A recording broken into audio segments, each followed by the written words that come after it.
അതിപ്പോ എനിക്ക് പ്രശ്നം ഉണ്ടായിട്ടല്ലല്ലോ. ആ ചെക്കൻ്റെ അടുത്തിരിക്കാൻ എൻ്റെ പേരമോന് ഇഷ്ടപ്പെടില്ല, അതാ പ്രശ്നം. കുട്ടികൾ അങ്ങനെയൊക്കെ പറയുന്നത് വിവരവും ബോധവും ഇല്ലാത്തതുകൊണ്ടാണ്. വിവരമുള്ള നിങ്ങളൊക്കെ ഇങ്ങനെ പറയാൻ തുടങ്ങിയാലോ? അവനെ നമുക്ക് കാര്യങ്ങൾ പറഞ്ഞ് മനസ്സിലാക്കാം. നിങ്ങളിപ്പോൾ അവനെ കാര്യം പറഞ്ഞ് മനസ്സിലാക്കാനൊന്നും മെനക്കെടണ്ട.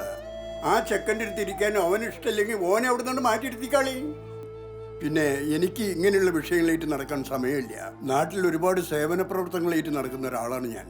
അതുകൊണ്ട് ഈ വിഷയത്തിൽ ഇനി എന്നെ ഇങ്ങോട്ട് നടത്തരുത്.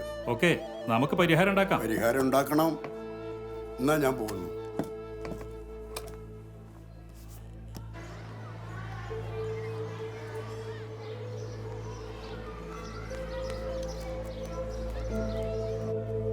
From winter or a river?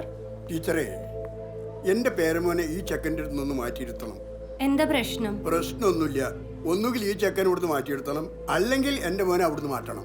നിങ്ങൾ വെറുതെ ക്ലാസ്സിൽ കയറി ബഹളം വെക്കരുത്. അത് ശരി, അപ്പൊ ഞാൻ ബഹളം വെക്കുന്നതാണ് പ്രശ്നം. ഒരു കാര്യമെന്ന് പറഞ്ഞിട്ട് ഹെഡ്മാസ്റ്റർക്ക് അത് ചെയ്യാൻ വയ്യ. നിങ്ങളോട് പറഞ്ഞിട്ട് നിങ്ങൾക്കും പറ്റണില്ല. എന്നാലേ എനിക്ക് പലതും ചെയ്യാൻ പറ്റും.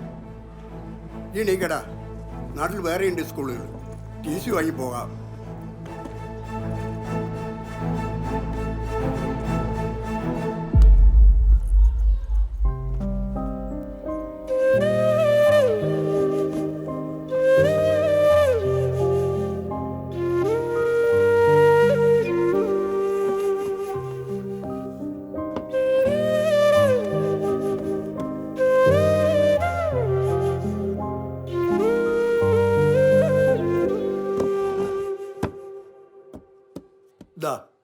ഇത്രയും വിഷയമുള്ളൂ. ഇതിനാണ് വെറുതെ എന്നെ ഇങ്ങോട്ട് വിളിച്ചു വരുത്തിയത്. എനിക്കിങ്ങനെയുള്ള അലവലാതി പരിപാടികളായിട്ട് നടക്കാൻ നേരമില്ല. നാട്ടിൽ ഒരുപാട് സേവന പ്രവർത്തനങ്ങൾ ചെയ്യുന്ന ഒരാളാണ് ഞാൻ, കേട്ടാ.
ഹലോ ഉപ്പ, ഞാനാ അമൻ.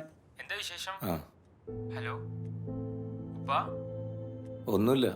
ഉപ്പ ഇന്ന് നിന്റെ സ്കൂളിൽ വന്നിരുന്നോ? നീ ഒരിക്കലും അങ്ങനെ ചെയ്യാൻ പാടില്ലായിരുന്നു. ആ പയ്യന്റെ സ്ഥാനത്ത് നീയായിരുന്നെങ്കിലോ അവനെ ഏറ്റെടുക്കാനുള്ള ഒരു അവസരം നീ നഷ്ടപ്പെടുത്തി. പപ്പക്ക് വേറെ എന്തെങ്കിലും പറയണ്ടോ? ഹലോ, അവനവിടെ പോയാ? ഇന്ന് അവന്റെ സ്കൂളിൽ നടന്നു നീ അറിഞ്ഞില്ലേ? അറിഞ്ഞു. എന്നിട്ട് നീ അവനോടൊന്നും പറഞ്ഞില്ലേ? അവനോട് എന്ത് പറയാനാ? പറയേണ്ടത് ഒരന്തും കുന്തില്ലാത്ത നിങ്ങളുടെ ബാപ്പാനോടാ. ഓ മൂപ്പനെ കൂടി സ്കൂളിൽ പോയ വിവരം ഞാൻ അറിയുന്നത് തന്നെ വൈകിട്ടാ.